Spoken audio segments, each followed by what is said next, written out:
I'm here with John Suk, who is a coach here at Linwood Middle School and also coaches at the high school here in North Brunswick, coaches the freshmen for the boys basketball team and also the baseball team as well. And for those that don't know or haven't read or maybe just skimmed across it, Coach Suk, unfortunately for him, was part of a larger story over this past week in particular, where 7 years ago, while he was coaching at another school in Boundbrook, in a JV baseball game, a young man that he was coaching, wanted him to slide into third base in a close play at third base. The young man slid and shattered his ankle as a result and needed surgery and everything that went on with that. And in turn, the family then turned around and took legal action against Coach Suk and I'm presuming the school. And so this week, that was 7 years ago, and so now this week the final decision was made. A jury of 8.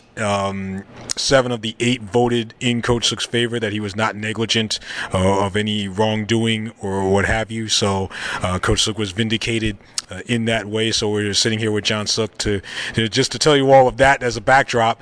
And and I know Coach Suk is not, he's very private as far as, his life and his business. And so it's nice enough to give us a few minutes. The first thing I'll ask you is, when this happened, did it ever cross your mind? You figure, injuries happen all the time. Coaches don't get sued for over every injury that happens. Did you ever think in your wildest dreams that it would ever come to this? No, absolutely not, Korbid. I feel bad for the young man, and it was a sad incident when it happened 7 years ago, but I never thought in a million years that we'd be going to court over an injury that happened during a baseball game back in 2012. Before you went to court, did you have a chance to speak with the family or the player himself? Did you have a chance to speak with the parties involved to try to hash things out? Unfortunately, no. During the legal process, a lot of the depositions and conversations that I had with the attorneys, both on my side and on the plaintiff's side, the family was not present at any of those meetings, so I didn't have an early opportunity to see that or see them happen. So, it was just an unfortunate thing. The last time I saw him was 7 years ago when he was a freshman in high school. Did it seem like, I guess, after it happened, he was probably in a lot of pain, but did he seem like, there was any animosity towards you at the time? No, I mean, he was a tremendous ball player. He really liked to hustle on the field, and I know he was sad when the injury had happened and he couldn't play for the rest of the year. He did come visit us during another baseball game, and he seemed, his normal self. You could definitely see he was upset, but nothing out of the ordinary. In terms of, and I fast forward now to this week. Again, you guys went to court and it was settled, and the jury voted in your favor.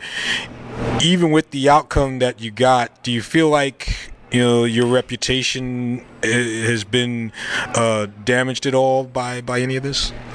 After the decision, I don't feel like my reputation was damaged at all. I do feel like when the news broke last May about, or should I say 2 years ago, that my reputation may have been called into question, but now that the story has gone public after the lawsuit, I don't feel it's been damaged at all. It's it's out there that a lot of people know who I am and know the way I coach, and the support has been tremendous from everyone who's reached out to me in the last few days. So to answer your question, Korbid, no, I don't feel like my reputation is damaged at all.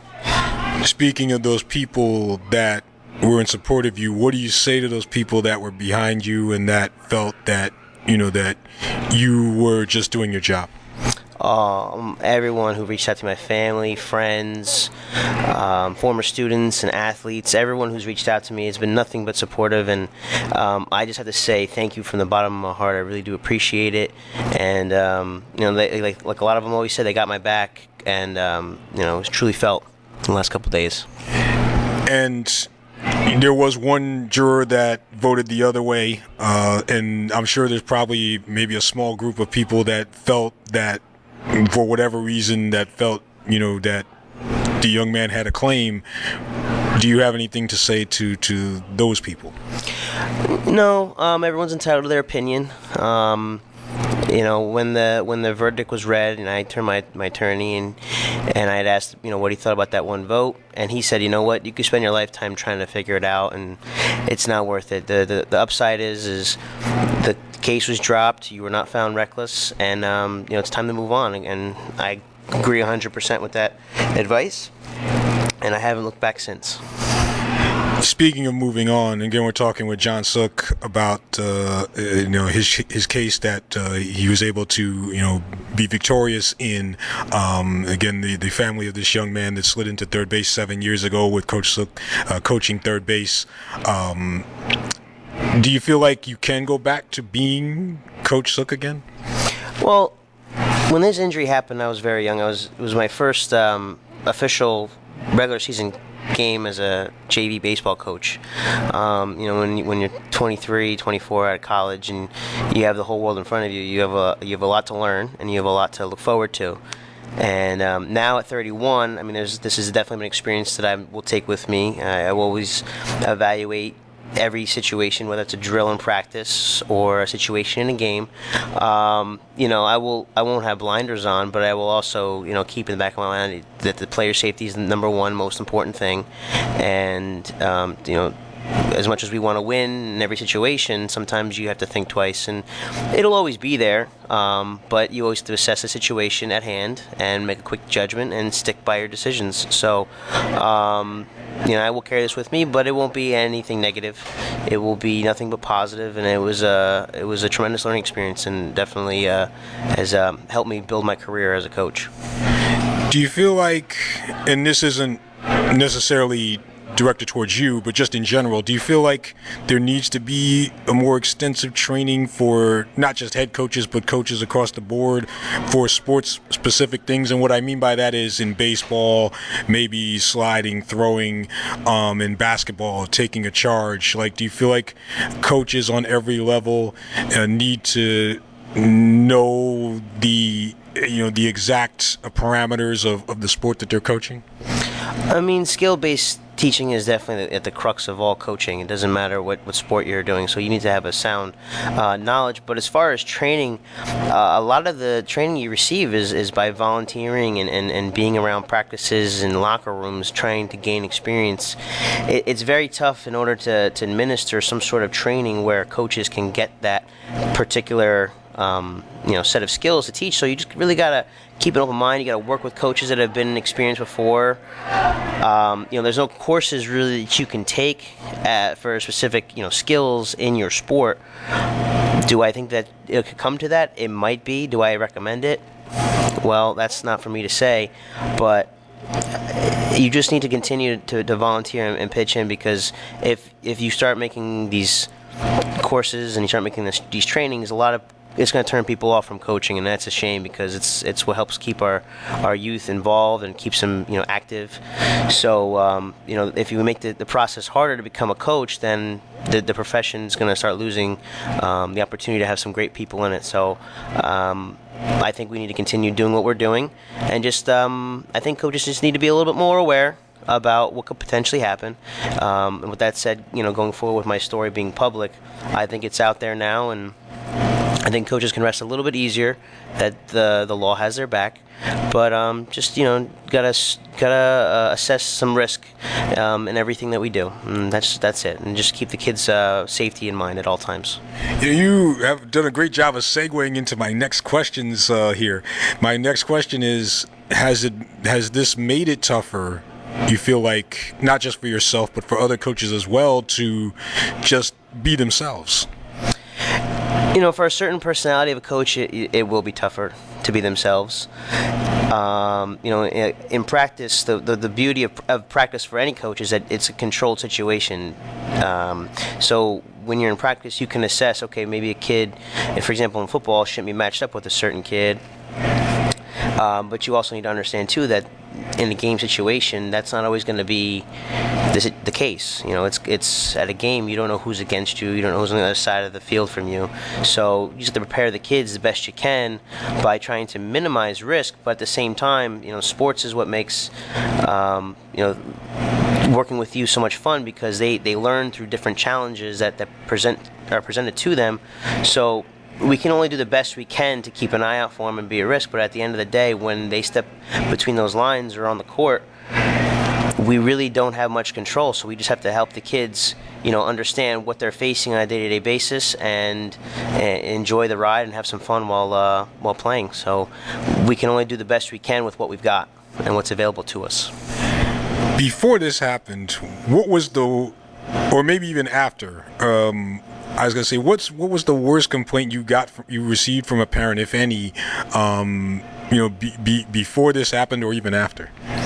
Well, when it comes to parents, we faced all different kinds of comments made, but typically it's nothing very negative. It's usually questions about how to handle certain situations, whether it's playing time or conflict with another teammate and things like that. But generally speaking, in my experience, parent contact has been very positive, and this situation, hasn't been the greatest per se, but overall speaking, and I can only speak for the North Brunswick community, it's been absolutely wonderful working here, and a pleasure to be a coach here in this town. And where we were talking before about how if this had gone the other way, this could have really affected, nationally how coaches are perceived. So do you feel like you've at least embraced that part of it, that you've been an instrument of change, if you will, for youth and high school coaches, not just here in North Brunswick, but just everywhere, state, country, everywhere? At this. In this climate, in this atmosphere of coaching and teaching, sometimes it's difficult, and it's easy to think that I'm a vehicle for change. I do believe that it could have happened to anyone. It could have been the next kid coming out of college who takes an interest in coaching, or it could have been a 30-year veteran who has been coaching and is well seasoned. But I still stick by it. If this had gone the other way, school districts especially would really have to assess the liability they have and the risk they take for holding sports, and it'd be really a shame, because it's a great opportunity for kids and especially coaches to work with one another, and it would have been taken away because of a legal matter. With that being said, there's risk in everything that we do, and I'm glad that this case was settled the way it was, because it kept youth sports going. And it'd be a shame if anything would have gotten in the way of keeping youth sports going. So I'm very happy about that. I don't, in the little bit that I do know about you, I don't picture you as a Bobby Knight, throwing chairs around and things like that. So that doesn't seem to be your demeanor. So it's ironic that you would think that somebody like that would go through this way before you, because you're more to yourself. So is it almost like, why me? No, not at all. Not at all. Why me? My demeanor as a coach has some very and any of my players know that I have my moments too. So but not, I felt like, why me a little bit. And it's human to feel that way, but at the end of the day, it was bigger than me, this situation. It wasn't about me. It was about doing what was right and saying what was right when asked the right questions, and knowing the bigger picture. And if I reacted a certain way in the courtroom, or if I acted in a way that would help the plaintiff in any way, it could have really changed the landscape of youth sports. So you just kind of had to rise above the situation in the courtroom and just answer and speak your truth. That's what I've always been told by my parents, and I'm just glad that common sense prevailed that day. Coach John Suk, and again, just going over what happened with him and his situation, and so he's nice enough to take a few minutes and talk about something that was probably very distressing at the time, and turn into something that could affect other people for years and years to come. So, Coach, thank you for the time, and of course, good luck to you. And I'm sure I'll see you around the basketball court come December. So I very much appreciate it. Thank you very much, Korbid. And again, I take this opportunity to thank you for all that you do. North Brunswick athletic community really appreciates it. I think it's just absolutely wonderful that you take the time out of your day to interview and cover all our sports here in town. And it was a pleasure to sit down with you. Thank you very much for having me.